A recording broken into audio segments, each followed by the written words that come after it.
കശ്മീരിനെ ഇന്ത്യയോട് ചേർത്ത് നിർത്തണം എക്കാലവും നിലപാടെടുത്ത നേതാവ്.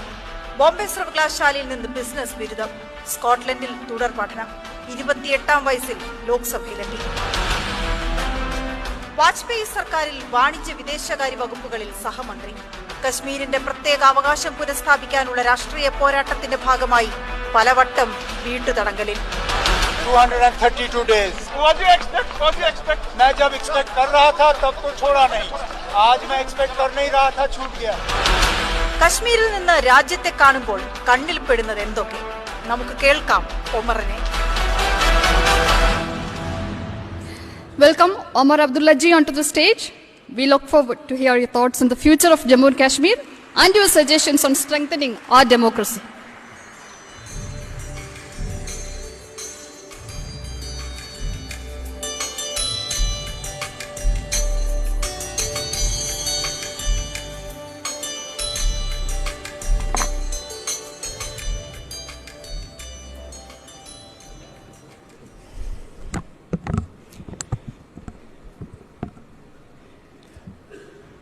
Good morning, everybody. Following on from Asian Games medal winners is never going to be an easy thing to do, given all that they have achieved for the country and for the state. But here I am, back in Kochi after many, many years. In fact, my hosts yesterday asked me when I was last here, and I'm actually disappointed to say that it's been so long that I really don't remember when I was last here. But I'm extremely grateful to Manorama News for having invited me and actually persisted in inviting me, because credit where credit is due. In the past they've tried, but unfortunately the scheduling has never quite matched. And even this year, initially when this was to take place in the summer months, I'd had to politely decline, but Jayant, being Jayant, persisted. Somehow the dates got changed, and here I am.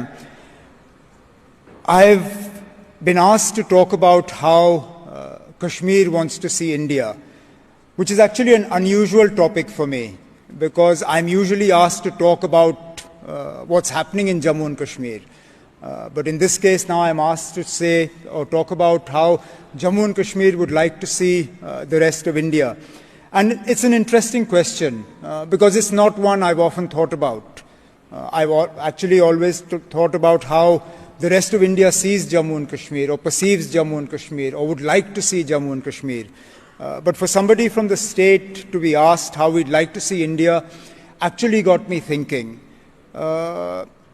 And the one thing that I did think that came across sort of clearly to me was that we really would like to see an India that is confident in itself, an India where hate and fear are not regularly injected into people, an India where 80% of the population are not constantly being told that they have something to fear from 14% of the population instead of vice versa. An India that recognizes its international place and then takes it without fear or favor, but also in a more balanced and nuanced way than we sometimes see. An India where if you don't take sides in one conflict, logic and perhaps diplomacy would suggest that you don't take sides in another. But unfortunately, in the current circumstances, where two very violent conflicts are raging in the rest of the world, we seem to have found a position where in one we have no position, and in the other where we seem to have taken a very strong position, particularly on one side. So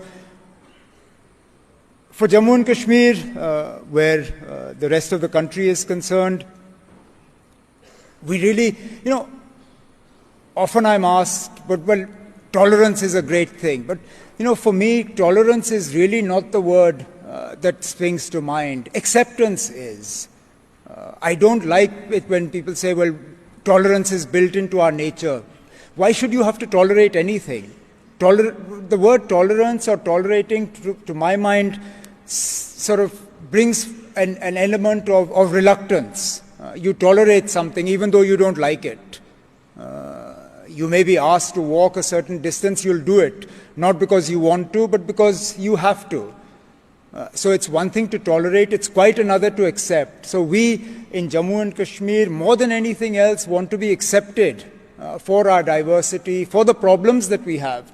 More often than not, problems not of our own making. It's not our fault that geography put us where it did. We have the advantages of geography, but we also have the disadvantages of it. It's not our choosing that parts of our state are either occupied by China or occupied by our neighbor in the west, Pakistan. But that's our fate and we have to live with it. But more often than not, we find that we're even punished for circumstances that are not of our making. Let's take, for example, what happened to Jammu and Kashmir on the 5th of August 2019, the special status that was taken away. I have no doubt that in the course of the conversation that I'll be having a little later, this is something that will definitely come up. Now, there are no shortage of misunderstandings about what that special status meant. But I think the one thing that needs to be remembered is that it didn't come with a timeline.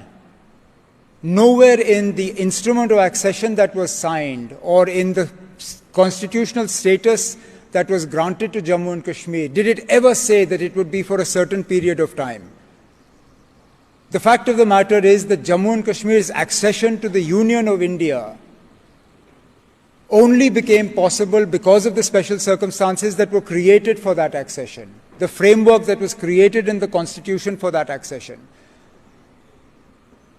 I would hazard a guess, and it is purely a guess because there is no way that you can actually prove it, but if those circumstances had not been created, it is very possible that accession would not have taken place. Because please understand, it was a Muslim majority state that was leaving behind or foregoing a country that was based purely on religious lines. It joined a union, it joined a country that it believed offered it a better option, a secular, accepting India, but also an India that was willing to put together a framework in its constitution that allowed that accession to take place. What happened on the 5th of August 2019 was that all democratic norms were set aside. I often say that Jammu and Kashmir is the place where democracy in India comes to die. And that's pretty much what has happened.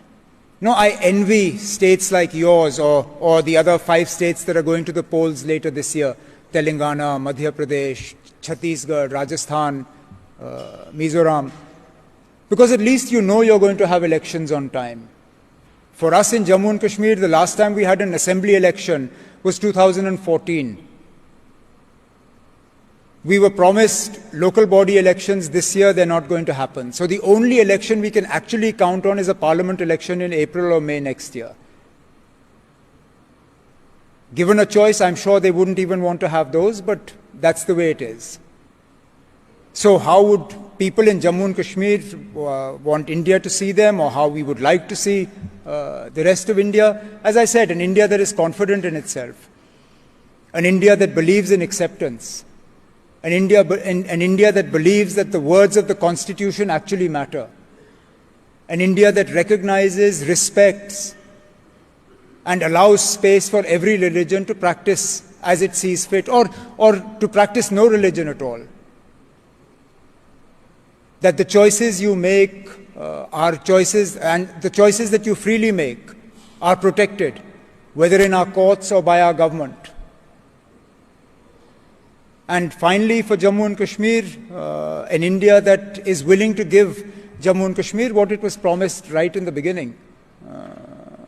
That aside, there's really not much else we want. By the grace of God, we've managed and we will continue to. But I will end only with there is a lot that is different between Jammu and Kashmir and Kerala. For one, the weather. I came wearing a coat yesterday, and that coat never went back on, and it'll probably go back on only once I leave from here, because it was snowing in the mountains of Kashmir when I left, and I was swimming outdoors yesterday afternoon. But there are so many similarities as well. Kerala is God's own country. Kashmir is heaven on earth. So at the end of the day, the words may be different, but the sentiment is the same. So all I can do is, perhaps on behalf of the people of Jammu and Kashmir, invite you to come and visit. I know it's a long flight. You won't get a direct connection. So traveling to Jammu and Kashmir is at least a 5-hour journey. But believe me, it's 5 hours worth spending. We are an extremely, as you are, we are also an extremely hospitable people, a very warm people, and a people that would love nothing more than to show you around and share our little heaven on earth with people who belong to God's own country. So that's it, and I look forward to the interactive session that's going to happen now. Thank you very much for having me here.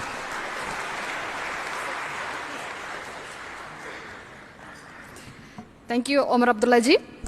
I invite Sridevi Pilla to moderate the session.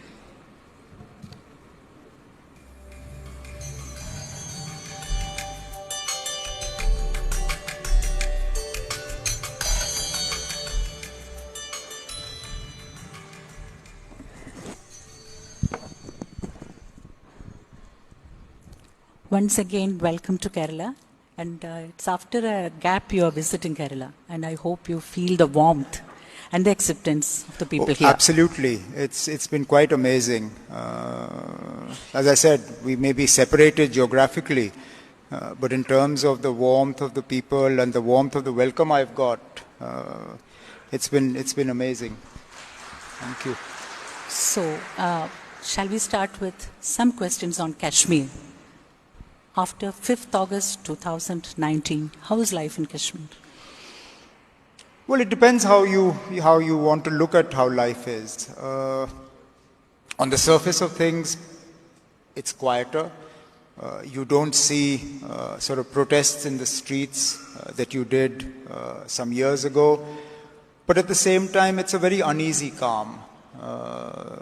There is a lot of fear amongst people. The government, more often than not, is extremely heavy-handed. Arrests are the order of the day. Sort of unlawful demolition of private property becomes a norm, and the space for democratic protest or even expression of thoughts and ideas is a lot more limited than it should be. And of course, we are one of the few areas of the country that has not been allowed its own democratically elected government. We have now been under central rule for more than 5 years. So that in itself tells you its own story. The Supreme Court is about to say its verdict. How soon you expect the court to say a verdict on your case, as well as do you expect the Supreme Court to cancel the repeal of Article 370? I don't think it would be appropriate on my part to expect or tell you what I expect, because, I mean, we fought for overturning what happened on the 5th of August 2019, but we have to put our faith in the wisdom of the Chief Justice and his four fellow judges to see things the way we do. Obviously, that may or may not happen, but we are extremely hopeful. We believe that constitutionally, legally, the arguments we presented were arguments that the government found very difficult to refute. But like everybody else, we are waiting for the verdict. Fortunately or unfortunately, the way I understand it is that you have to have a verdict this year, because one of the judges on the bench retires in December, and therefore it would necessitate that the verdict is delivered before the judge retires. Otherwise, this entire process is pointless. And therefore, we expect that sometime either before the Diwali holidays or after the Diwali holidays, but before the middle of December, one way or the other, we will have a verdict from the Supreme Court, and then we'll take it from there. Do you have trust in Indian legal system? Do I have trust in? Indian legal system, Indian judiciary. How can I not? At which point in time have I